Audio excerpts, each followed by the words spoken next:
ప్రస్తుతం మనం బైరపాక మధు గారితో ఉన్నాము. ఆయన అసలు ఎవరు, ఆయన బ్యాక్‌గ్రౌండ్ ఏంటి, ఉమెన్ యాక్టివిస్ట్ కి సంబంధించిన ఎన్నో కార్యక్రమాల్లో చురుగ్గా పాల్గొని ఆయన వంతు ఒపీనియన్స్ షేర్ చేస్తూ మహిళల్లో అటు సమాజంలో కూడా ఎంతో అవగాహన కల్పించారు. మరి ఆయన గురించి మరిన్ని విషయాలు ఆయన్ని అడిగి తెలుసుకుందాం. హలో మధు గారు. నమస్తే మేడం, నా పేరు బైరపాక మధు. ముందుగా తెలుగు ప్రజలందరికీ సామాజిక ఉద్యమాభివందనలు. మాది జనగామ జిల్లా గుమ్మడివెల్లి గ్రామం. అక్కడే నేను ఇంటర్ వరకు చదువుకున్నాను.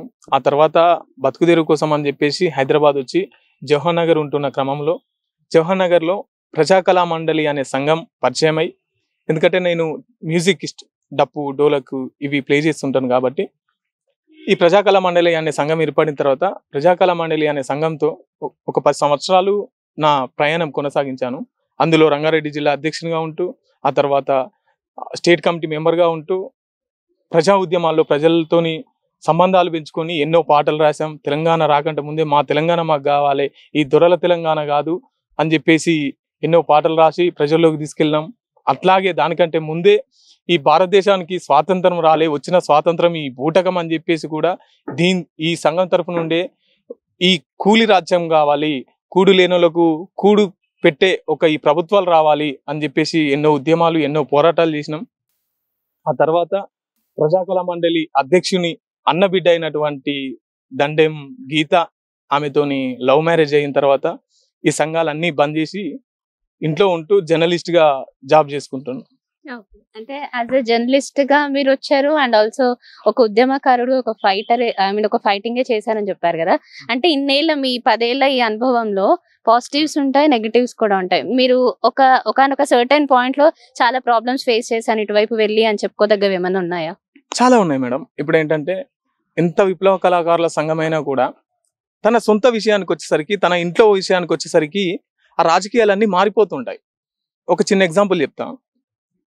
అమృత ప్రణయ్ చనిపోయినప్పుడు ఆ సంస్కరణ సభలో మా రాష్ట్ర అధ్యక్షుడు మాట్లాడిన మాటలు ఎట్టుంటాయి అంటే, ఒక చదువుకోలేని వాడు చదువుకున్న అమ్మాయిని చేసుకోవాలి, ఒక తక్కువ కులం వాడు ఎక్కువ కుల పొలం చేసుకోవాలి, డబ్బు లేనోళ్ళు డబ్బు కలిగిన వాళ్ళని చేసుకోవాలి, అదే సామాజిక న్యాయం, అదే విప్లవం అని చెప్పిన అతను తన సొంత విషయానికి వచ్చేసరికి ప్లేట్ తిప్పేసి ఇది కరెక్ట్ కాదు, ఇలా చేసి ఉండకూడదు అని చెప్పేసి నన్ను సంఘం నుండి బహిష్కరించడం జరిగింది. బహిష్కరించడం అంటే కొన్ని రోజులు పక్కకుండు, నువ్వు ఈ విధంగా లవ్ మ్యారేజ్ చేసుకున్నావు కాబట్టి అని చెప్పేసి నన్ను పక్కకు పెట్టడం జరిగింది. సో ఎంత విప్లవ కళాకారుల సంఘం అయినా కూడా వీళ్ళ విషయాలకు వచ్చేసరికి రాజకీయాలు అన్నీ మారిపోతాయి.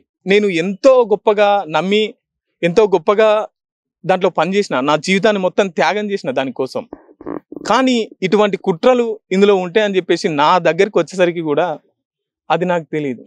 అంటే పర్టికులర్ గా దీంట్లోనే కాదు, మీరు అన్నట్టు రాజకీయాల్లో కానివ్వండి, పర్సన్ మన లైఫ్ లో కానివ్వండి, ఎవరో ఒక రాజకీయం చేసే పర్సన్ ఎవరో ఒకరు ఉంటారు. యాజ్ ఏ ఉద్యమకారులుగా మీరు 10 ఏళ్ళు దాంట్లో ఉండి మీ పట్ల, అంటే మీ దాకా వచ్చేసరికి ఇలాంటి ఒక రాజకీయం నడుస్తుంది అని చెప్పి మీరు ఊహించలేకపోయాను అని అన్నారు. మీ కేసులోనే కాకుండా చాలా మంది కేసెస్ లో కూడా ఇవి అవుతున్నాయి. అంటే మనం దేన్నైతే నమ్మి ఒకరి మీద ఆధారపడో, లేకపోతే వాళ్ళని నమ్మో కొన్నేళ్ల వరకు వాళ్ళతో జీవితం అలా కొనసాగిస్తుంటాం. అలాంటి వాళ్ళ చేత దెబ్బతిన్న ఆ సర్టైన్ స్టేజ్ ఏదైతే ఉందో దాని నుంచి బయటపడాలంటే మళ్ళాంటి వాళ్ళకి కూడా చాలా కష్టం. మిమ్మల్ని మీరు మళ్ళీ ఎలా గెయిన్ అప్ చేసుకున్నారు, ఎలా రాగలిగారు మళ్ళీ ఈ లైఫ్ లోకి? అంటే దీనికి నా పర్సనల్ విషయం ఎగ్జాంపుల్ చెప్తా మేడం. అయితే మా పెళ్ళైన తర్వాత తిరిగి వాళ్ళు మా భార్యను చాలా గైడ్ చేసి తన మైండ్ వాష్ చేస్తూ వాళ్ళ వైపు తిప్పుకున్నారు. వాళ్ళ వైపు తిప్పుకున్న తర్వాత నా పైన చాలా కేసులు పెట్టిస్తున్నారు. ఇప్పటికి 4-5 కేసులు పెట్టింది. తర్వాత నా నుండి డబ్బు తీసుకున్నారు, 1 ఎకరం భూమి రాపించుకున్నారు. ఇంత చేస్తున్న క్రమంలో చైతన్య మహిళా సంఘాలతోని అన్ని మహిళా ఉద్యమాల్లో మహిళలకు సంబంధించి మహిళా హక్కుల కోసం, మహిళా విముక్తి కోసం పోరాడిన నేను ఒకసారి మహిళలు ఈ విధంగా కూడా ఉంటారా అని చెప్పేసి చెల్లపల్లి జైల్లో ఉన్న తర్వాత యూటీ కార్డులు, హెల్త్ కార్డులు రాస్తున్నప్పుడు ఎక్కువ జైల్లో ఉన్న వాళ్ళంతా మహిళల చేత గురై అక్రమ కేసులు పెట్టించుకొని వచ్చి ఏడుస్తున్నారు అక్కడ. సో ఇది కూడా ఒక అంశం ఉంది సమాజంలో అనే దాన్ని నేను బాగా ఆలోచించి సమాజంలో ఇటువంటి ఒక ఉద్యమం తీసుకురావాలి.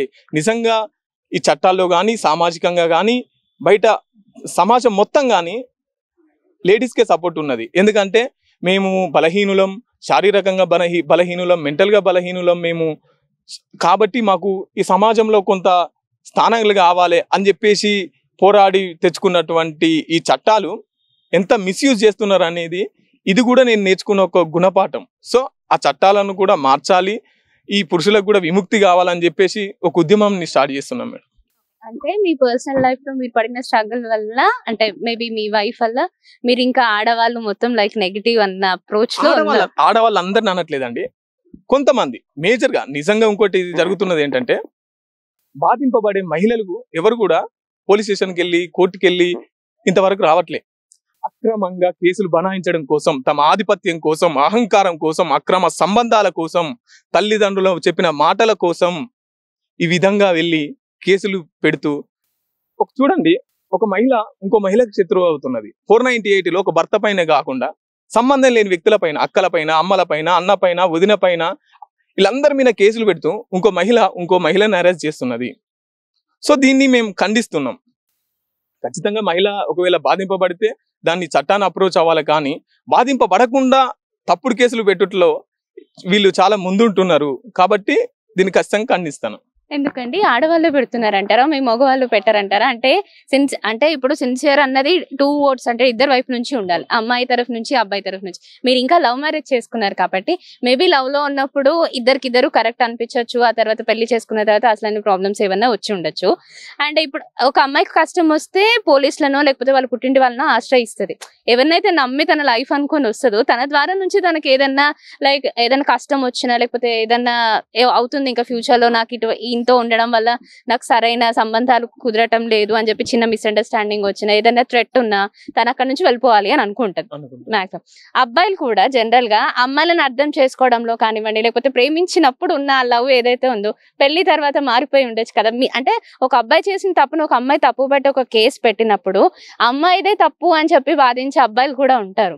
ఇప్పుడు మీ పర్సనల్ లైఫ్ తీసుకుందాం. మీ ఆవిడ మీకు ఎందుకో రాంగ్ అనిపించారు, ఆవిడ కేసెస్ పెట్టారు, ఆవిడ నుంచి అంటే ఆ కేసెస్ నుంచి మీరు బయటపడ్డారు, తనకి ఎంతో కొంత కట్టారు అని చెప్పారు. సో ఇప్పుడు ఒక ఫ్యామిలీ ప్రాబ్లం వచ్చేసరికి ఇద్దరిది తప్పు ఉంటుంది, ఐదర్ అమ్మాయిది అబ్బాయిది అని ఒక్కనని మనం చెప్పలేము, రైట్? ఇప్పుడు మీరు అన్నారు అక్రమ సంబంధాలు పెట్టుకోనో లేకపోతే ఎవరో చెప్పుడు మాటలు విని ఇట్లాంటి కేసెస్ పెడుతున్నారు, తప్పుగా కేసెస్ పెడుతున్నారు అని చెప్పేసి అన్నారు. అబ్బాయిలు పెట్టలేదు అంటారా ఇప్పటి వరకు? ఎవరైనా అబ్బాయిలు అలా చేసుంటే మా అమ్మాయిలు కాస్త గట్టిగా నిలబడి వాళ్ళ మీద కేసులు పెడితే అది తప్పు అయిపోయింది అంటారా? ఒక స్వర్ణ కొగ్గు కథలో గద్దర్ ఒక మాట చెప్తాడు, సృష్టి లోపల పువ్వు పుప్పడి కలిసే ఉందమ్మో స్వర్ణ, మేకపోతుకు మేక మనసులో మలినమే లేదమ్మో స్వర్ణ, పావురాల జంటల మధ్య తంటే లేదమ్మో స్వర్ణ, ఇంత ఉన్న మూగ జీవులకు సొంత ఆస్తి లేదే స్వర్ణ. ముఖ్యంగా ఇక్కడ సొంత ఆస్తి కోసం, సరే మీరు చెప్పిన విషయానికి వస్తే, ఒక అమ్మాయి ఆల్టర్నేట్ తీసుకొని పక్కకి వెళ్ళిపోతున్నది. సో ఆల్టర్నేట్ తీసుకొని పోవాలి, ఇతను లైఫ్ స్పాయిల్ చేసిపోవద్దు. అట్లనే సేమ్ యాస్టీస్ గా ఇట్లనే పురుషుడు అనుకుంటే దీన్ని మహిళలు అంగీకరిస్తారా, సమాజం అంగీకరిస్తుందా? నీకు నాకు డిస్ప్యూట్స్ వచ్చినాయి, ఆ డిస్ప్యూట్స్ ఎంతవరకు? కేసులు పెట్టేంత వరక, విడిపోయేంత వరక? చూడు, ఇప్పుడు 498 ఉన్న చట్టం 90% దాంట్లో జైలుకి పోయే పరిస్థితి లేదు, ఒక 10% మందే జైలుకి వెళ్తున్నారు. మరి మిగతా 90% వేధింపబడ్డారు కదా. వన్స్ కేసు పెట్టిన తర్వాత సెటిల్మెంట్, నాకు ఇంత ఇచ్చే నేను పక్క జరుగుతా. పోలీస్ స్టేషన్కి ఎందుకు వెళ్తున్నారు? నన్ను హెరాస్ చేసినాడు, నన్ను గృహహింస చేసినాడు, నన్ను కట్నం కోసం వేధించినాడు అని పోలీస్ స్టేషన్కి వెళ్ళినప్పుడు అతను పనిష్ కదా, అతనికి పనిష్ జరగాల్సిందే కదా. మరి ఎందుకు వీళ్ళు డబ్బుల కోసం కకృతి పడుతున్నారు? నేనేమంటున్నా మేడం అంటే, ఒక మహిళ నాకు ఇష్టం వచ్చిన లైఫ్ నేను ఎంతవరకు లీడ్ చేస్తున్నానో అంతవరకు లీడ్ చేసి నేను పక్క జరిపోతా, నీకేంటి సంబంధం? ఇది నా హక్కు, నీతో నేను ఇంత ముందుకు జీవించాలనుకున్నా, ఇప్పుడు జీవించొద్దు అనుకుంటున్నా, సో నేను వెళ్ళిపోతా అని చెప్పేసి నిర్భయంగా చెప్తున్నది. ఇట్లనే ఒక మొగోడు మాట్లాడితే ఒప్పుకుంటుందా ఈ సమాజం? ఎందుకు ఒప్పుకోదు? ఎందుకంటే అప్పుడు వచ్చి మహిళా సంఘాలు టెంట్ వేసుకొని ఇంటి ముంగట్టుకు వచ్చి నేను కూడా పాల్గొన్న వాటిలలో, నేను కూడా వీళ్ళకు సపోర్ట్ గా నేను చాలా పని చేసిన. లైంగికంగా దోపిడీ చేసినావు, మొత్తం ఇజ్జత్ పోయింది, ఇదంతా పోయిందని పెద్ద రచ్చరచ్చ చేస్తారు కదా. ఇట్లా పురుషుడు కూడా కమిట్మెంట్ ప్రేమించినప్పుడు నువ్వు చట్టాలను అడ్డు పెట్టుకొని, నీ సింపతిని అడ్డు పెట్టుకొని వీన్ని మోసం చేస్తే నువ్వు శిక్ష అర్హురాలు కదా. నీకు శిక్ష లేకుండా ఈ చట్టం నుండి తప్పించుకుంటున్నావు కదా, ఇది తప్పు కదా. ఈ చట్టం నిన్ను శిక్షించాలిగా. జెండర్ ఈక్వాలిటీ సిస్టమ్ ఏం చెప్తుంది? All are gender equality. కానీ నువ్వు సిస్టమ్ నుండి తప్పించుకొని తిరుగుతున్నావు. నేను ఏ తప్పు చేయక ముందుకే శిక్ష అనుభవిస్తున్నా. ఇక్కడ వ్యత్యాసంలో అన్యాయం జరుగుతున్నది. అనేది మా వాయిస్ అండి. అంటే జెండర్ ఈక్వాలిటీ ఉండాలి, ఎవరికి ఎవరు తక్కువ కాదు అన్నది మీ పాయింట్, రైట్? అయితే ఈ పాయింట్ వైజ్ చూసుకుంటే ఏ అమ్మాయి అయినా తన క్యారెక్టర్ ని బ్యాట్ చేసుకోవడానికి సమాజం ముందుకి రాదు. అంటే నా పట్ల ఇట్లా అయ్యిందను, ఒకవేళ నిజంగా అమ్మాయి ప్రేమించి పెళ్లి చేసుకొని ఉంటే భర్త రిక్వెస్ట్ అంటే భర్త రెస్పెక్ట్ ని కాపాడాలి, ఆయన పట్ల గౌరవంగా ఉండాలని అనుకుంటది. అదంతా వదిలేసి సమాజం వైపు వచ్చి నా భర్త ఇది అని చెప్పగలిగిందంటే ఆ అమ్మాయి పర్సనల్ గా ఎంత ప్రాబ్లమ్స్ ఫేస్ చేసి ఉండాలి మీ నుంచి కానివ్వండి. అంటే మిమ్మల్ని అనట్లేదు, జనరల్ గా ఒక మగాడి తరఫు నుంచి ఒక ఆడది ఒక ప్రాబ్లం ఫేస్ చేస్తే తనని తాను బయట పెట్టుకుంది అంటే తన సెల్ఫ్ రెస్పెక్ట్ పోయింది అని అనుకున్నప్పుడు మాత్రమే అమ్మాయి బయటపడుతుంది అన్నది మా ఆడవాళ్ళ ఉద్దేశం. దీనికి మీరేం చెప్తారు? దానికి మరి 90% మంది ఎందుకు శిక్షలు పడట్లేదు, 10% ఎందుకు శిక్షలు పడుతున్నాయి? ఇది ఎన్సీఆర్బి రిపోర్ట్ ప్రకారం చెప్తున్నాను నేను. ఎన్సీఆర్బి రిపోర్ట్ ప్రకారం 75% పీపుల్సే చనిపోతున్నారు. తాగుబోతులై, పిచ్చోళ్ళై, రోడ్ల మీద తిరుగుతూ ఎంతమంది అసలు సూసైడ్లు చేసుకొని చచ్చిపోతున్నారు. వీటన్నిటికీ మహిళా సంఘాలు, ఈ సమాజం బాధ్యత వహించొద్దా? నేనేమంటున్నా, మహిళ వైపు కూడా అన్యాయం జరుగుతున్నది. అవి పితృస్వామ్య సమాజంలో, ఈ భూస్వామ్య సమాజంలో, సామ్రాజ్యవాద విశ్వ సంస్కృతి సమాజంలో భ్రూణ హత్యలు జరుగుతున్నాయి, వరకట్న వేధింపులు జరుగుతున్నాయి, ఆ లైంగిక దోపిడీలు జరుగుతున్నాయి, ఆ శారీరక దోపిడీలు జరుగుతున్నాయి, అన్ని దోపిడీలు జరుగుతున్నాయి. నేను వాళ్ళకి సపోర్ట్ చేస్తా. ఎవడైనా అటువంటి ఉద్దేశంగా ఉన్నప్పుడు మీరు బాజాబ్తుకి వెళ్ళండి, కేసు పెట్టండి, అతన్ని పనిష్ చేయండి. అతన్ని మళ్ళీ ఏమంటారు డబ్బు కోసం కకృతిపడి కేసుల జైలు వరకు వెళ్లకుండా తీసుకురాకండి. ఎవరైతే తప్పు చేస్తారో అది ఆడైనా మగైనా శిక్షార్హులు, చట్టం వాళ్ళని శిక్షించాలి. కానీ ఇక్కడ పురుషుల్ని మాత్రమే, ఒక వర్గాన్ని మాత్రమే శిక్షిస్తున్నది, ఇంకో వర్గాన్ని కాపాడుతున్నది సమాజం అనేది నేను ఖచ్చితంగా చెప్తున్నానండి. అంటే చట్టం తన పనులు చేసుకునేటప్పుడు ఆడవారికి మాత్రమే సపోర్ట్ గా ఉంటుంది, మగవారికి సపోర్ట్ చేయట్లేదు అన్నది మీ ఒపీనియన్, రైట్? ఇప్పుడు అనుకుందాం, మీ మగవాళ్ళ సంఘాలు కూడా కొన్ని వచ్చాయి కదా, భార్య చేత బాధింపబడ్డ బాధితులు అని చెప్పేసి కొన్ని వచ్చాయి. దాని వల్ల మీ అబ్బాయిలకు ఏమంటారు దాన్ని, ప్రాఫిట్ ఏం లేదంటారా? మీకు జరిగిన ఏదన్నా పాజిటివ్ వైబ్స్ కానీ ఏం రాలేదంటారా ఇప్పటి వరకు అలాంటి మగ సంఘాల నుంచి? అంటే ఆడవాళ్ళ చేత బాధింపబడ్డ బాధితులు అని చెప్పి స్పెషల్ గా కొన్ని వచ్చాయి, ఇంకా రన్ అవుతున్నాయి. వాళ్ళ చేత ఆర్గనైజ్ ఏదైతే రన్ అవుతుందో వాళ్ళకి మంచి జరిగి ఉండకపోవచ్చు అంటారా? అమ్మాయిలు మారిపోయి వాళ్ళ ద్వారా ఇచ్చిన కౌన్సిలింగ్ ద్వారా అమ్మాయిలు మారిపోయి మళ్ళీ మీ జీవితంలోకి, లైక్ అబ్బాయిలను ఎవరైతే వదిలేశారో మళ్ళీ మేము వస్తామని వచ్చుంటే అంత హ్యాపీగా మళ్ళీ మీరు రిటర్న్ బ్యాక్ చేయగలరా, వాళ్ళని తీసుకోగలరా? అంటే మేడం, ఆ సంఘాలు ఎంతవరకు పనిచేస్తున్నాయి అంటే ఈ రోడ్డు పైన ఉన్నంత వరకే పనిచేస్తున్నాయి. అవి పోలీస్ స్టేషన్ వరకు వెళ్ళట్లే, చట్టాల దృష్టికి వెళ్ళట్లే, జైలు వరకు వెళ్ళట్లే. ఇప్పుడు ఈ కౌన్సిలింగ్ సెంటర్లు అన్నావు కదా, ఈ కౌన్సిలింగ్ సెంటర్లో ఎక్కువ కౌన్సిలింగ్ సెంటర్లు సెటిల్మెంట్ సెంటర్లు అయినాయి. ఈ కౌన్సిలింగ్ చేసేది ఎంతవరకు అంటే నీ పేరేంటి, నీ ఊరేంటి, ఏం చేస్తావు, ఆ రైట్ అయిపోయింది, మీరేమన్నా ఉంటే కోర్టులో చూసుకోండి. ఒక తన మానసిక పరిస్థితిని మార్చే పరిస్థితి ఏ కౌన్సిలింగ్ సెంటర్ కూడా చేయట్లే. అట్లా చేస్తే ఈరోజు ఇన్ని డైవర్స్ కేసులు ఉండవు. సో ఈ కౌన్సిలింగ్ సెంటర్లు అన్ని సెటిల్మెంట్ సెంటర్లుగా మారిపోతున్నాయి. దీన్ని నేను ఫేస్ చేసిన, ఈ మాట అనడానికి నా దగ్గర ఆధారాలు ఉన్నాయి. నేను బయట పెట్టాలనుకుంటే పెడతా. దీనిపైన ఇంకో ఫైట్ కూడా చేస్తున్నా, దీనికి కోర్టులో కేసు వేయాలని కూడా చూస్తున్నా ఈ కౌన్సిలింగ్ సెంటర్ల పైన. అయితే ఇప్పుడు మీరన్న ఈ బాధిత సంఘాలు ఇవన్నీ ఉన్నాయి, దీన్ని సమాజం ఎందుకు స్వీకరిస్తలేదు? ఈ చట్టాల్లో ఈ మార్పులు తేవాలని ఈ పార్లమెంట్లో ఎందుకు మాట్లాడట్లేదు? ఈ అసెంబ్లీలో ఎందుకు మాట్లాడట్లేదు? అప్పుడు ఒక మేడం మాట్లాడింది, పురుష కమిషన్ కూడా కావాలి అని చెప్పేసి, పురుష కమిషనర్ కూడా ఉండాలి అని చెప్పేసి. వాస్తవాలు కదా. ఇప్పుడు మొగన్ని మొత్తుకునే మహిళలు లేరా? ఎంతమంది? నిన్నటికి నిన్న ఒక ఖమ్మంలో ఒక ఆమె వేరే ఎఫ్ఐఆర్ పెట్టుకొని అతనితోని లిఫ్ట్ అడుగుతున్నట్టు అడిగిపించి మత్తు ఇంజెక్షన్ ఇచ్చి చంపేసింది, నిర్దాక్షిణ్యంగా చంపేసింది. అట్లా బయటికి రానివెన్నో, ఇంట్లో గురవుతున్నవెన్నో, ఇవి గురవుతున్నాయి, బయటికి వస్తున్నాయి, పోలీస్ స్టేషన్ వాళ్ళకి వెళ్తున్నాయి, కానీ గురి కాకుండా సూసైడ్లు ఎంతో మంది చేసుకొని చచ్చిపోతున్నారు. ఎన్సీఆర్బి రిపోర్ట్ ప్రకారం 75% పురుషులు చనిపోయినారు. నేషనల్ క్రైమ్ బ్యూరో రిపోర్ట్ ప్రకారం చెప్తున్నాను. ఇంతమంది చావులకు కారణం అవుతున్నప్పుడు ఈ సమాజంలో మార్పు రావాలి కదా. ఈ సమాజాన్ని చైతన్యం చేసి మనం ముందుకు తీసుకెళ్ళాలి కదా.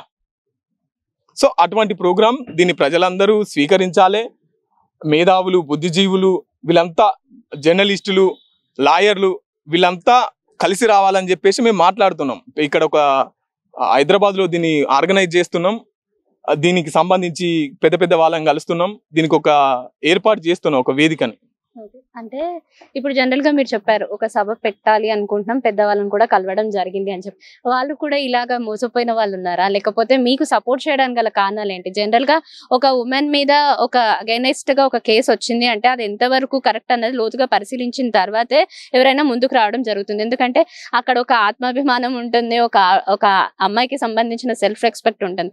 ఈజీగా తను అందరి ముందుకు వచ్చి పోగొట్టుకోదు. అట్ ద సేమ్ టైం ఒకరు ఆవిడకి సపోర్ట్ చేసినా లేకపోతే మీకు సపోర్ట్ చేస్తున్నా కూడా అది ఎంతవరకు కరెక్ట్ అనేది అనలైజ్ చేస్తారు ఎవరైనా లోతుగా వెళ్ళి. మీకు ఒక చిన్న ఎగ్జాంపుల్ చెప్తా మేడం. మొన్న వైజాగ్ లో ఒక అమ్మాయి అబ్బాయి వాళ్ళ మ్యారేజ్ డేకి వెళ్ళి అక్కడ గడుపుతున్న క్రమంలో ఆ అమ్మాయి అతనితో ఉంటూనే జస్ట్ ఇట్లా పక్కకు జరిగేంత లోపలనే ఇంకో అతనితో జంప్ అయిపోయింది. సాయి ప్రియ ఆ అమ్మాయి జంప్ అయిందని చెప్పేసి పోలీసు వాళ్ళు ఇతన్ని హెరాస్ చేసినారు. నువ్వే మీ భార్యను చంపేసి ఉంటావురా అని చెప్పేసి. ఆ తర్వాత కానీ ఆ సముద్రంలో కొట్టుకుపోయిందని చెప్పేసి గవర్నమెంట్ ₹1 కోటి ఖర్చు పెట్టి అందులో మొత్తం వెతికిన తర్వాత ఇంకొంత జంప్ అయింది. జంప్ అయిన తర్వాత ఏమైంది, పోలీసు వాళ్ళు తీసుకొచ్చి చట్ట ప్రకారంగా భర్తకు అప్పగించాలి. కానీ ప్రియుడికి అప్పగించినారు. ఈ పోలీస్ స్టేషన్లు, ఈ సమాజం ఎంత దుర్మార్గంగా ఉందో దీనికి ఎవరు సమాధానం చెప్తారో చెప్పాలా. అంటే పిల్లల్ని ఇంట్లో తాళం పెట్టాలా, బయట తీసుకొస్తే ఇంకొంత లేచిపోతే వానికి ఇచ్చి పంపిస్తారా? డైవర్స్ కాకుండా ఇంకొంత ఉండడం చట్ట ప్రకారం నేరం కాదా? ఇంకొంత సహజీవనం చేయడం నేరం కాదా? అది అడల్టరీ కిందికి రాదా? చీటింగ్ కిందికి రాదా? మరి అమ్మాయి మీద ఏమైనా కేసు బుక్ అయిందా? ఎందుకు కాలే? మహిళ సమాజంలో మహిళలైతే మహిళలే మనుషులు కానీ ఈ దేశంలో పురుషులు మనుషులు కాదా? వీళ్ళకు స్వేచ్ఛ, స్వాతంత్రం, సౌభ్రాతృత్వం మాట్లాడే హక్కులు వర్తించవా? మహిళలే మనుషులా? ఇంత దుర్మార్గంగా పోలీసు వాళ్ళు కూడా దగ్గరుండి ఉంచుకున్నోనికి ఇచ్చి పంపిస్తుంటే ఈ సమాజం దీని గురించి ఎందుకు మాట్లాడదు?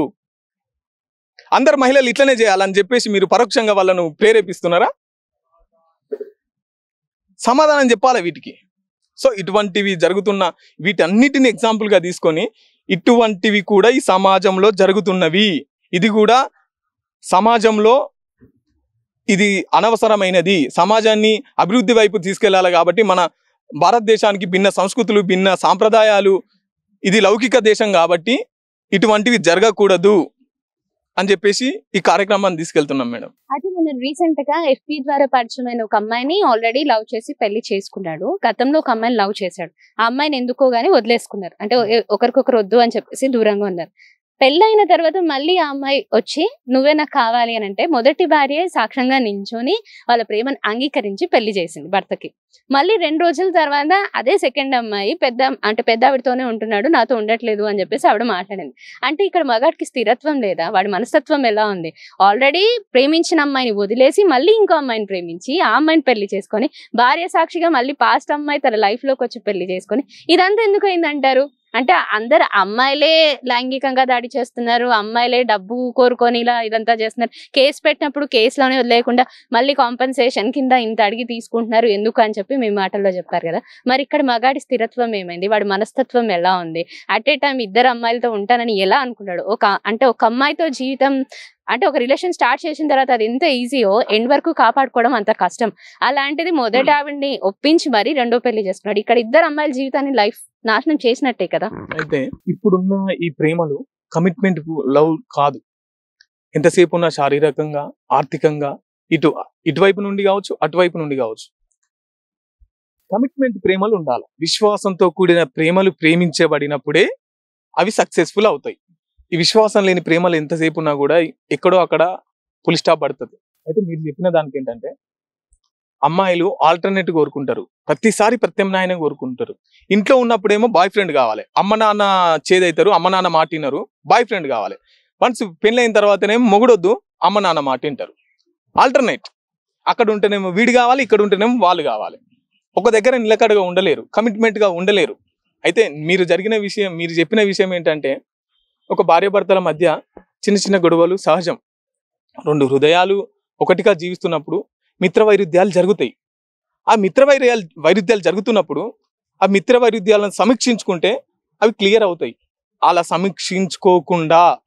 సమీక్షించుకోవడానికి సమయం ఇవ్వకుండా వాళ్ళ తల్లిదండ్రులు వస్తారు, అమ్మాయిని తీసుకుని వెళ్ళిపోతారు.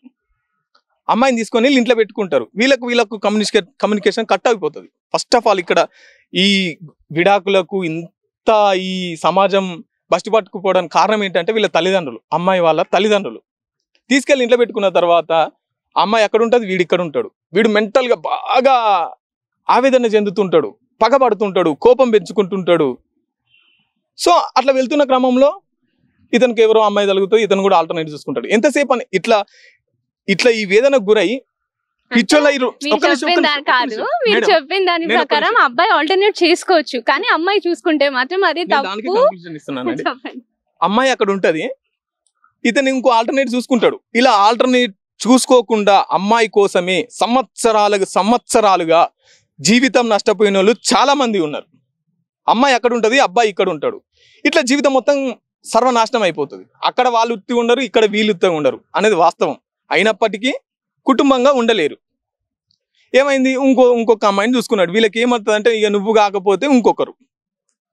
మరి గొడవ అయ్యింది అని చెప్పేసి మాట్లాడుకోవడానికి రారు, కూర్చొని దాన్ని మాట్లాడుకొని సెటిల్ చేసుకోవడానికి రారు, అక్కడ ఉండిపోతారు. కాబట్టి ఇతనికి ఇంకో ఆల్టర్నేట్ చూసుకున్నప్పుడు మళ్ళీ ఇతను ఆల్టర్నేట్ చూసుకొని మంచిగా ఉంటున్నాడు, ఇతనికో లైఫ్ ఉంటున్నది, సో మళ్ళీ నాశనం చేయాలి, మళ్ళీ వాడిని సుఖంగా ఉంచొద్దు అని మళ్ళీ ఎంటర్ అవుతారు. ఇన్ని రోజుల నుంచి లేని ఆమె రాగానే ఎందుకు వచ్చిందండి? ఈమె అంటే వీడు సుఖంగా ఉండకూడదు.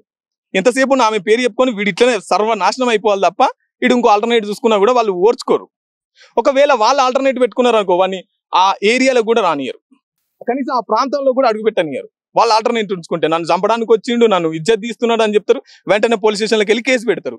వీని జీవితంలో మగవాళ్ళని ఎన్నోసార్లు ఆడవాళ్ళు రెడ్ హ్యాండెడ్ గా పట్టుకున్న కేసెస్ చాలా ఉన్నాయి. మన హైదరాబాద్ ట్విన్ సిటీస్ లోనే ఇలాంటి కేసెస్ చాలా జరుగుతూనే ఉన్నాయి. ఆడది సిన్సియర్ గా ఉన్నప్పుడు, మగాడు సిన్సియర్ గా లేనప్పుడు, మగాడికి ఒక రూల్, ఆడదానికి ఒక రూల్ అంటూ ఏది ఉండదు. రైట్? ఏమంటున్నా, నేను మహిళలకు వ్యతిరేకుని కాదు, పురుషులకు సపోర్ట్ కాదు. న్యాయం, జస్టిస్. పురుషుడు వేరే అమ్మాయితో రెడ్ హ్యాండ్ గా దొరికిరు అనుకో, పోలీసులు తీసుకుపోతారు, చట్ట ప్రకారంగా కేసు పెడతారు, రిమాండ్ చేస్తారు. అదే అమ్మాయి దొరికింది అనుకో, ఏం చేయరు, సపరేట్గా తీసుకుపోతారు. అయిపోయింది అమ్మాయి ఇంట్లో పెట్టుకోండి. ఎందుకంటే వీడు పెట్టడానికి కేసులే లేవు, సెక్షన్లే లేవు వీడు పెట్టడానికి. సో తీసుకెళ్తారు, ఇంటికి తోలుతారు. కానీ వీడు పనిష్ అవుతున్నాడు. అదే తప్పు సేమ్ యాజ్ టీజ్ ఆ తప్పు చేసిన అమ్మాయి పనిష్ కావట్లేదు. సో ఈ వ్యత్యాసం ఉండకూడదు అంటున్నాను నేను. మేబీ ఇందులో కాంప్రమైజెస్ కేసెస్ కూడా ఉంటాయి కదా. మేబీ తను అంటే ఆ అమ్మాయి వల్ల బాధపడిన సందర్భాలను అవన్నీ గుర్తు చేసుకొని కేసు పెట్టుంటారని అనుకుందాం. మళ్ళీ కౌన్సిలింగ్ ఇచ్చినప్పుడు, లేకపోతే ఎవరైనా పెద్దవాళ్ళు చెప్పిన మాటలు విన్నప్పుడు ఓకే అడ్జస్ట్మెంట్ చేసుకుందాం, కాంప్రమైజ్ అవుదామని చెప్పి కాంప్రమైజ్ అయ్యి కేసెస్ కట్ చేసుకున్న వాళ్ళు ఉండొచ్చు కదా. అమ్మాయిలకి జస్టిస్ చేయడం కోసమే ఇంకా అయిపోయింది అని చెప్పేసి అమ్మాయిల పైన కేసులు పెట్టారు, అబ్బాయిలు మాత్రమే పనిష్ చేస్తారు అని చెప్పి మీరు అంటున్నారు. మేబీ అవి కాంప్రమైజెస్ కేసెస్ అయి ఉండొచ్చు కదా. కాంప్రమైజ్ అవుతావి. కాంప్రమైజ్ కాకముందుకే వీళ్ళ బుద్ధి గడ్డి తిన్నది కదా. నేనేమంటున్నా, తప్పుకు పనిష్ ఉండాలి ఖచ్చితంగా, అది ఆడైనా మగైనా. సో వాళ్ళ తప్పుని ఎందుకు క్షమిస్తారు, వీళ్ళ తప్పుని ఎందుకు శిక్షిస్తారు? ఆడవాళ్ళకి ఇప్పుడు అసలు శిక్ష అనేది వేయలేదు అనేది మీ ఇదా?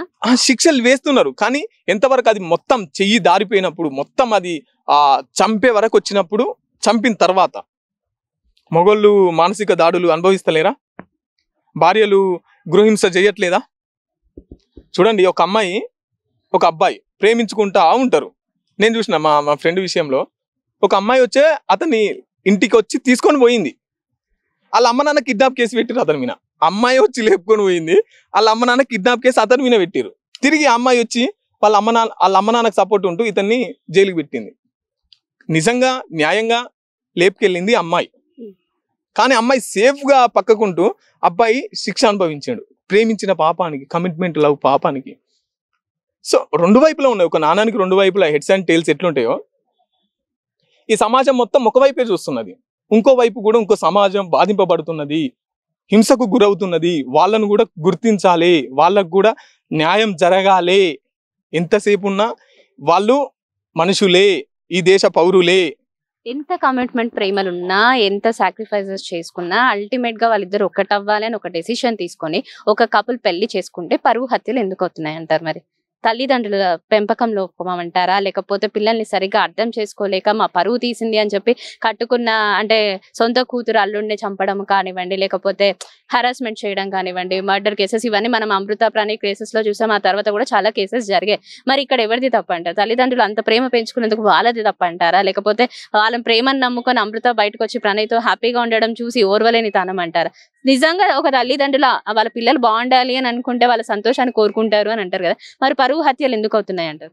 పరువు హత్యలు అంటే మేడం, ఈ తల్లిదండ్రులకు బాధ్యతలు ఎప్పుడు గుర్తుకొస్తాయంటే, చిన్నప్పటి నుండి పెళ్లి చేసేంత వరకు కూడా బాధ్యతలు గుర్తుకురావు, ప్రేమలు గుర్తుకురావు. కానీ పెళ్ళేది అత్తగారి ఇంటికాడ ఉన్న తర్వాత బిడ్డ మీద ప్రేమ పొంగుకొస్తుంటది. మామూలుగా కాదు. ఈ రోజుల ఇన్ని విడాకులు కావడానికి కారణం తల్లిదండ్రులే, 100% తల్లిదండ్రులే. వీళ్ళ గైడెన్స్. ఒక తల్లి ఒక బిడ్డకు తను అనుభవించింది దాన్ని తీసుకొని గుణపాఠాలు తీసుకొని ఇలా ఉండాలి, ఇలా పద్ధతిగా ఉండాలి, ఇట్లా నీ సంసారాన్ని బాగా చేసుకోవాలని చెప్పాలి. కానీ నువ్వు ఈమె అనుభవించిన దానికి ఆమె ప్లేస్లో ఉంటూ రివెంజ్ తీసుకుంటారు తల్లిదండ్రులు. నువ్వు అట్లుంటావా? అవసరం లేదు, వచ్చాయి చూసుకుందాం, ఎంతవరకు అయితే అంతవరకు, వచ్చాయి పంచాయతీలో మాట్లాడదాం, వచ్చాయి పోలీస్ స్టేషన్లో కేసు పెడదాం, వచ్చాయి. అట్లా కాదు, అది నీ కుటుంబం, నీవు కమిట్మెంట్స్గా ప్రేమించిన నీ భర్త, నీవు ప్రమాణం చేసినావు, బైబిల్ మీదనో మంటల సాక్షిగానో నలుగురు పెద్ద మనుషుల ముందో నువ్వు ప్రమాణం చేసినావు, జీవితాంతం కష్టాల్లో సుఖాల్లో అన్నింటిలో తోడుంటావు అన్నావమ్మా. నువ్వు తోడుగానే ఉండు, నీ ఇంటిలో చచ్చిపో, బతికితే బతుకు, నీకు అంతకు అంత అనిపిస్తే మేము వస్తాం, మేము మాట్లాడతాం అనేది కాకుండా నువ్వు వచ్చాయి. ఏం నేర్పిస్తున్నారు ఈ తల్లిదండ్రులకు? బుద్ధి ఉండాలి కొద్దిగా. నాన్న తల్లిదండ్రులు అయినప్పుడు ఏం మాట్లాడతారండి? ఒక కూతురు పడిన కష్టం తన కూతురు పడకూడదు అంటే మీరు అన్నారు, ఇప్పుడు వాళ్ళ తల్లిదండ్రులు పడకూడదు అనుకుంటే పెళ్లిళ్ళు చేయొద్దు, కూతురికి పెళ్లిళ్ళు చేయొద్దు. ఒక జీవితంలో మనిషి పుట్టిన తర్వాత కష్టాలు ఉంటాయి, బాధలు ఉంటాయి, సంతోషం ఉంటుంది, సుఖం ఉంటుంది, దుఃఖం ఉంటుంది. సంతోషం ఉన్నప్పుడేమో హ్యాపీగా ఉన్నప్పుడేమో నా అల్లుడు మంచోడు, కొంచెం కష్టం వచ్చేసరికి నా అల్లుడు దుర్మార్గుడు. మంచిగా వచ్చినప్పుడేమో మంచిగా ఉన్నప్పుడు ఊరంతా చెప్పవే. అంటే జీవితంలో లోపాలు ఉంటాయి, తాపాలు ఉంటాయి, ఎత్తుగడలు ఉంటాయి, డౌన్ అవుతుంటాం. వీటన్నిటిని సరిదిద్దుకొని గెలవాల. ఈ యుద్ధాన్ని గెలిచి చనిపోవాల. కానీ ఈ యుద్ధం గెలవ ముందుకే మధ్యలో వదిలిపెట్టి ఆల్టర్నేటివ్ చూసుకుంటే వాళ్ళని ఏమనాలా? ఆల్టర్నేటివ్ అన్నది ఒక మగాడికో ఒక ఆడదానికో సంబంధించింది కాదు. పర్సనల్ గా అమ్మాయిలు తీసుకుంటారు, అబ్బాయిలు తీసుకుంటారు. ఇది depends on their own life. వాళ్ళ లైఫ్ లో జరిగిన కొన్ని సిచ్యువేషన్స్ ని చూసుకొని వాళ్ళ డెసిషన్స్ తీసుకొని ఉండొచ్చు. అలాంటిది అంటే మీరు అంటున్నారు అమ్మాయి చేస్తే మాత్రం ఏమన్నారు, అబ్బాయిలు చేస్తే మాత్రం పెద్ద యుద్ధమే చేస్తారు అని అంటున్నారు. ఎందుకు అలాంటి కేసెస్ ఉన్నాయి అంటారా? అబ్బాయిలు చేసినవి ఏవి బయటికి రావట్లేదు. ఇన్ కేస్ అబ్బాయిల ఆహాన్ని దాచుకోవడం కోసమో అబ్బాయిలు చేసిన తప్పుని నేను ఏమంటున్నా మేడం, అబ్బాయిలు తప్పు చేయట్లేదా అనేది నేను అనను, ఖచ్చితంగా చేస్తున్నారు. కానీ వాటి గురించి పోరాడడానికి మహిళా సంఘాలు ఉన్నాయి, సమాజం అంతా సపోర్ట్ ఉన్నది, పోలీస్ స్టేషన్లు ఉన్నాయి, మహిళా కోర్ట్స్ ఉన్నాయి. కానీ వీళ్ళ గురించి మాట్లాడడానికి ఒక ప్రత్యేకమైనది ఒక వేదిక కావాలనేది కదా. ఇప్పటి వరకు అలాంటి వేదికలు ఏవి రాలేదంటారు? మీ మగాళ్ళని అంటే ఉద్ధరించే బాధితుల సంఘాలు ఎన్నో వచ్చాయి, మేము విన్నాము, అందరూ వింటున్నారు. అవి కొంతవరకు సక్సెస్ అయ్యాయని కూడా టాక్ వచ్చింది. ఇంకా ఏం కావాలి మీ మగాళ్ళకంటే? ఇప్పుడు మీరు అన్నారు ఇంకా నేను దానిపైన రన్ చేస్తున్నాను, ఒక సభ పెట్టాలనుకుంటున్నాను, చాలా మంది పెద్దవాళ్ళతో కూడా మాట్లాడడం జరిగింది అని. అంటే మీరు అసలు కోరుకునేది ఏంటి? మీ డిమాండ్స్ ఏంటి? ఒక అమ్మాయి పట్ల, ఒక స్త్రీమూర్తి పట్ల ఆవిడ చేసిన తప్పులు ఏదైతే ఉన్నాయో, ప్రేమించిన వ్యక్తిగా మీ కేసే తీసుకుందాం, ప్రేమించిన భర్తగా మీ ఆవిడ చేసిన తప్పో ఒప్పో పక్కన పెడితే, ప్రేమించారు కాబట్టి తల్లిలాగా తన తప్పులు ఏదైతే ఉన్నాయో అది కడుపులో దాచుకొని మళ్ళీ కలిసి ఉందామన్న ఆలోచన ఎందుకు చేయలేకపోతున్నారు? మరి ఆవిడ కేసు పెట్టారు కదా అని చెప్పి మీరు కూడా మళ్ళీ తన పైన అగేనెస్ట్ గా మాట్లాడడం ఎంతవరకు కరెక్ట్? నేను నా పర్సనల్ విషయం చెప్తాను. నా పైన 2019లో కేసు అయింది. 2019లో 20, 21, 22 ఇక్కడి వరకు నాన్ స్టాప్ గా అయితేనే ఉన్నాయి. నేను పెట్టాలనుకుంటే, నేను బయటికి రావాలనుకుంటే 2019లో వస్తాను.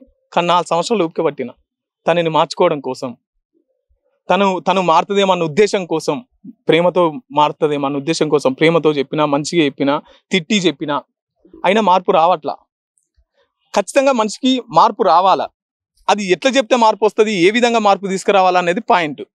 సో వాళ్ళకి ఆ బేస్ ఈ సమాజం, వాళ్ళకి ఆ బేస్ చట్టం. సో వాటిని మేము ఎండగట్టడానికి ఈరోజు ఈ కార్యక్రమాన్ని తీసుకుంటున్నాం. మేము మహిళలకు వ్యతిరేకులం కాదు, మహిళ అనే అహంకారానికి వ్యతిరేకం. అంటే అమ్మాయిలకు అహంకారాలు ఉన్నాయంటారు, అబ్బాయిలకి మాత్రం అహంకారం అంటే ఆడవాళ్ళకి. అంటే అందరికి అనట్లే నేను, అహంకారంగా ఎవరైతే ప్రవర్తిస్తారో వాళ్ళకి వ్యతిరేకం. న్యాయం న్యాయం, అది మొగోడు చేసినా ఆడమ చేసినా కూడా అన్యాయాన్ని ఎండగట్టాలి. మొగోడు చేస్తేనేమో ఎండగడుతున్నాడు, ఆడది చేస్తేనేమో ఎండగట్టట్లేదు. సో దాన్ని కూడా పరిగణలోకి తీసుకోవాలి, ఎండగట్టాలి అనేది డిమాండ్. ఇప్పటి వరకు మీ ఫేస్బుక్ ఫాలోవర్స్ ఒక 5,000 మంది పైగా ఉన్నారు అని చెప్పారు. మీరు ఇప్పటి వరకు రాసిన అన్ని కంటెంట్స్ లో కూడా సామాన్యంగా ఆడవాళ్ళ చేత మోసపడ్డ బాధితులు ఎవరైతే ఉన్నారో ఈ శిక్షలు వాటి గురించి కుప్పలుగా బయటకు వస్తున్నారు. రైట్, ఈ శిక్షల గురించి వాటి గురించి రాశారు. రైట్, మరి మగవాళ్ళు అమ్మాయిల చేత బాధింపబడ్డ వాళ్ళు ఎవరైనా ఉండుంటే ఒక అమ్మాయి దాన్ని ఖండించి ఒక లెటరో లేకపోతే మీకు వచ్చినట్టుగానే ఒక థాట్ వచ్చి ఒక స్టోరీయో రాస్తే దాన్ని కమెంట్ సెక్షన్ లో మనం చూస్తే దీనికి ఏం పని లేదనో లేకపోతే అసలు దీనికి ఏం తెలుసనో, ముందు నువ్వు వెళ్ళి మెచ్యూర్డ్ గా ఆలోచించమ్మా అనో ఇట్లా నెగిటివ్ థాట్స్ వస్తాయి. అదే మగాడు ఒకటి రాస్తే మాత్రం అది ఖచ్చితంగా మీరు సూపర్ భయ్యా, చాలా కరెక్ట్ గా రాశారు, అమ్మాయిలందరూ ఇలాగే ఉన్నారు అని చెప్పి ఒక పాయింట్ తీస్తారు. మరి ఇది ఎంతవరకు కరెక్ట్? అందరూ అట్లా ఉండరు అన్న ఆ కోణం నుంచి ఎందుకు ఆలోచించలేకపోతున్నారు? అందరూ అట్లా ఉండరు, కానీ దీన్ని స్వీకరిస్తున్నారు, దాన్ని స్వీకరించట్లేదు. అంటే ఇది న్యాయం, అది అన్యాయం. ఇప్పుడు ఒక అమ్మాయి వచ్చి నేను రిసీవ్ చేసుకుంటున్నా అంటే అది నాకు మంచి అనిపించాలి, నేను రిసీవ్ చేసుకుంటున్నా అంటే అది నాకు న్యాయం అనిపించి ఉండాలి. సో దాన్ని నేను రిసీవ్ చేసుకుంటున్నా కాబట్టి అది నాకు న్యాయం. అలాగే ఒక ఆడమే కూడా ఆలోచించి నా జీవితంలోనో లేకపోతే సొసైటీ పరంగా కొన్ని కేసెస్ చూసిన తర్వాత ఆవిడ ఒక లెటర్ ఒక స్టోరీయో రాసింది అనుకోండి, ఈవిడెవరో రాశారు కానీ అంటే ఆడవాళ్ళు అయితే కనెక్ట్ అవుతారు. ఒక ఆడదాని బాధ ఒక ఆడదానికి అర్థమవుతుంది అంటారు, ఒక ఆడదే ఒక ఆడది ఇంకో దానికి శత్రువు అని కూడా అంటారు. మీరు అన్నారు ఇందాక ఒక ఆడది వల్లనే ఇంకొక ఆడది ఇక్కడ ప్రాబ్లం ఫేస్ చేసింది కాబట్టే చేస్తున్నారు అని చెప్పేసి. సమాజం మారింది, అందరి ఆలోచనలు మారాయి, అందులో కొంచెం క్రూరత్వం ఉంది, అందులో కొంచెం సహజత్వం ఉంది, అంటే అందరు కలిసి ఉండాలి అని అనుకోవచ్చు. కొంతమంది నెగిటివ్ గా కూడా అప్రోచ్ అయ్యి ఉండొచ్చు. మనం రాసే కథల వల్లనో మనం తీసే సినిమాల వల్లనో అది ఇంపాక్ట్ అవుతుంది జనాలకి అన్నప్పుడు మీరు అన్నారు సినిమాలో చూపించారు కాబట్టి రియల్ లైఫ్ లో చేస్తేమేమో తప్పు అంటున్నారు, సినిమాలో చూపిస్తేనేమో అది పెద్ద హీరోయిజం అంటున్నారు అని చెప్పేసి ఇప్పుడు మీరు అన్నారు. మరి మీరు రాసే కవితల్లో కానివ్వండి, మీరు రాసే స్టోరీస్ లో కానివ్వండి, సమాజానికి ఏం సందేశం ఇవ్వాలనుకుంటున్నారు మీరు దీని గురించి? నేను ఇచ్చేది కమిట్మెంట్, లవ్, విశ్వాసంతో ప్రేమించండి. కరోనా వచ్చి లక్షల మంది చచ్చిపోయినారు, యాక్సిడెంట్ అయి పోతే యాక్సిడెంట్ అయి చచ్చిపోతాం, కానీ మన ప్రేమ మనల్ని నిలబెడుతుంది చనిపోయిన తర్వాత కూడా. అటువంటి ప్రేమను ప్రేమించండి. మీరు ఫస్ట్ ఆఫ్ ఆల్ మీరు ప్రేమించే ముందే మీ ప్రేమించే వ్యక్తిని తెలుసుకోండి, ఆ తర్వాతనే పెళ్లి చేసుకోండి. అప్పుడు నచ్చినోడు పెళ్లి అయిన తర్వాత ఎందుకు నచ్చకుండా పోతున్నాడు? చూడండి, పెళ్లి అయ్యేటప్పుడు బిఫోర్ మ్యారేజ్ అనేది థియరీ, ఆఫ్టర్ మ్యారేజ్ ప్రాక్టికల్. నన్ను మా భార్య ఒకసారి అడిగింది, ఏమన్నా అడిగిందంటే, నువ్వు నన్ను ప్రేమించేటప్పుడు సినిమాలకు తీసుకెళ్ళినావు, పార్కులకు తీసుకెళ్ళినావు, ఇప్పుడు ఎందుకు తీసుకెళ్ళట్లేదు అని అడిగింది. అంటే నేను దానికి సమాధానం ఏమి ఇచ్చినంటే, పెళ్లి కాకముందుకు నిన్ను పార్కులకు తీసుకెళ్ళింది, నిన్ను సినిమా థియేటర్లకు తీసుకెళ్ళింది నీతో కలిసి మాట్లాడడానికి, నిన్ను చూడడానికి. ఇప్పుడు మనకి ఇంట్లో 24 hours టైం ఉంది, ఇంట్లో 24 గంటలు ఇద్దరమే ఉంటున్నాం, ఇంకా మనకు పార్కులతోని సినిమా థియేటర్లతో సంబంధం ఏముంటది? నాకు సినిమా థియేటర్లు పార్కులు కాదు కావాల్సింది నువ్వు. సో నేను నీకోసం అక్కడ వచ్చిన, నువ్వే నా ఇక్కడ ఉన్నావు, ఇంకా నేను అక్కడికి పోయి ఏం చేస్తాం? ఓకే, మరి అమ్మాయి ఇట్లా అనుకోవచ్చు కదా, అంటే ప్రేమకి ముందు అంటే పెళ్లికి ముందు ఓకే పెళ్లికి ముందు మీరు అన్నట్టు షికార్లకు ఎక్కడికో అక్కడికి వెళ్ళారు, పెళ్లి తర్వాత తీసుకెళ్లట్లేదు అని ఒక అమ్మాయి పాయింట్ అయ్యి ఉంటే గనక అది నిజంగా మీతో టైం స్పెండ్ చేయడానికి ఇంట్లో వాళ్ళు ఇంకెవరో మమ్మీ వాళ్ళు ఎవరైనా ఉండొచ్చు, కొంచెం ప్రైవసీ కావాలనుకుంటుంది అని మీరు ఎందుకు అనుకోరు? నేను ఏమంటున్నా అంటే, ఎంతసేపు ఉన్న ఇంట్లోనే ఉండరు, ఆ చుట్టాలు ఉంటారు, బంధువులు ఉంటారు, పండుగలు ఉంటాయి, తర్వాత దావతులు ఉంటాయి, అన్నీ ఉంటాయి, అంతటా వెళ్తుంటారు, మంచి సినిమా వస్తే పోతుంటాం, చూస్తుంటాం. కానీ స్పెషల్గా నువ్వు అప్పుడు తీసుకెళ్ళినావు ఇప్పుడు తీసుకెళ్ళాలి అనేది ఇది ఉంటుంది చూసినావా, ఈ ఈగో, అది కరెక్ట్ కాదు అంటున్నా నేను. పెళ్ళైన మొత్తం చచ్చిపోయేంత వరకు ఇంట్లోనే ఉంటారు కదా. సో బయటికి సహజంగా ప్రతి ఒక్కరు బయటికి వెళ్తారు, కూర్చుంటారు, కానీ దానికోసమే మాట్లాడడం కోసమే బయటికి వెళ్ళాలనేది చాలా అన్మెచ్యూరిటీ పాయింట్. అది అపార్ట్ ఫ్రమ్ దిస్ ఇప్పటి వరకు మనం మాట్లాడిన మాటలు ఈ పర్టికులర్ టాపిక్ మనం తీసుకున్నట్లయితే కంటిన్యూస్ గా ఈ రోజు వరకు మొత్తం మాట్లాడుతూనే ఉంటాము. దీనికి వ్యతిరేకంగా చాలా కామెంట్స్ కూడా రావచ్చు, తర్వాత ఎలా వెళ్తుందో ఇది ప్రజలకి తెలియదు. కాబట్టి మీ సొంతంగా ఇప్పుడు మీ గురించి తెలుసుకోవాలి అనుకుంటే, మేము విన్న ప్రకారం మీరు ఇప్పటికు చాలా రచనలు రాశారు, అట్ ద సేమ్ టైం పాటలు కూడా రాసి పాడారని చెప్పి తెలిసింది. అంటే మీరు ఏ టైప్ ఆఫ్ సాంగ్స్ రాస్తుంటారు? అంటే సామాజికంగా రాస్తుంటారా, లవ్ సాంగ్స్ రాస్తుంటారా, ఎలాంటి సాంగ్స్ రాశారు ఇప్పుడు? అంటే నేను ప్రజల కోసం ప్రజల్ని చైతన్యపరిచే విధంగా కొన్ని సామాజిక గీతాలు రాసిన, కొన్ని ప్రభుత్వాలకు వ్యతిరేకంగా రాసిన, కొన్ని కమిట్మెంట్, లవ్, ఈ దేశంలో ఈ ప్రేమలు ఎందుకు ఇంత విధ్వంసం అవుతున్నాయి, ఈ ప్రేమలను ఎవడు కొల్లగొడుతున్నాడు అనే దాని గురించి రాశాను. మా భార్య పైన కూడా ఒక పాట రాసుకున్నాను. అందమైన ఓ గీత మార్చేసినావే నా తల రాత, నీతో గడిపిన కాలం బతుకంతా నింపెను శాపం. అందమైన ఓ గీత మార్చేసినావే నా తల రాత, చల్లని చూపుల సందమామవై వెన్నెల కాంతుల సిరిమల్లెవై, గీతారావే నా ప్రాణం నువ్వే, ప్రేమించావే ప్రేమతో మురిపించావే, మనసిచ్చానే మదిలో కొలువుంచానే, నువ్వు లేనిదే నేను లేనే గీత, నా తోడై నువ్వు రావా గీత, చల్లని చూపుల సందమామవై వెన్నెల కాంతుల సిరిమల్లెవై, గీతారావే నా ప్రాణం నువ్వే. ఒకప్పుడు మా గీత నా ఆమె పైన ప్రేమ కోసం రాసిన, ఇప్పుడు ఈమె చేసే అరాచకాలు తట్టుకోలేక ఇంకో పాట అంటే అఫెన్స్ డిఫెన్స్. దండెం గీత నువ్వు గండం రీటా, నీ అవ్వయ్య ఆడినారే మనతో ఆట, ప్రేమ ప్రేమంటూ వెంటబడ్డవు, ప్రేమించేటట్టు చేసుకున్నవు, నీ అందాన్నే పెట్టుబడి పెట్టినవు, అవసరానికయ్యి వాడుకున్నవు, నీ అవ్వయ్యతో చెయ్యి కలిపినవు, కేసు పెట్టి జైలులోన నెట్టినవు, దండెం గీత నువ్వు గండం రీటా, నీ అవ్వయ్య ఆడినారే మనతో ఆట. ఇట్లా ఆమె చేసిన దుర్మార్గాలను రాసిన, ఆమె చూపించే ప్రేమను రాసిన.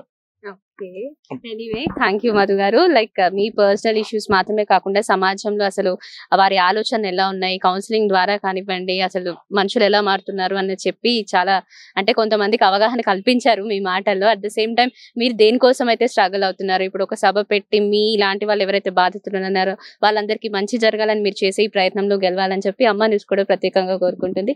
Thank you for your special time. Okay, చూసాం కదండి మధు గారు చెప్పిన మాటలు. అంటే చాలా మంది ఏమంటారు, రూపాయి కాయిన్ కి బొమ్మ బొడుసు అనేది ఎంత ఇంపార్టెంట్, మంచి జీవితంలో కూడా పాజిటివ్ అండ్ నెగిటివ్ వైబ్స్ అనేవి రెండు ఉంటాయి. ఏ పరిస్థితుల్లోనూ మనం ప్రేమించిన వారిని కానివ్వండి, సమాజంలో మనం ఒక ఇన్ఫర్మేషన్ పాస్ చేయాలన్నా కూడా ముందు ఆ ఆలోచన మన నుంచే రావాలి, మనం కరెక్ట్ గా ఉండి ఆ తర్వాత సమాజాన్ని ఉద్ధరించవచ్చు అన్న మాట తీరులో మధు గారు మనతో మాట్లాడడం జరిగింది.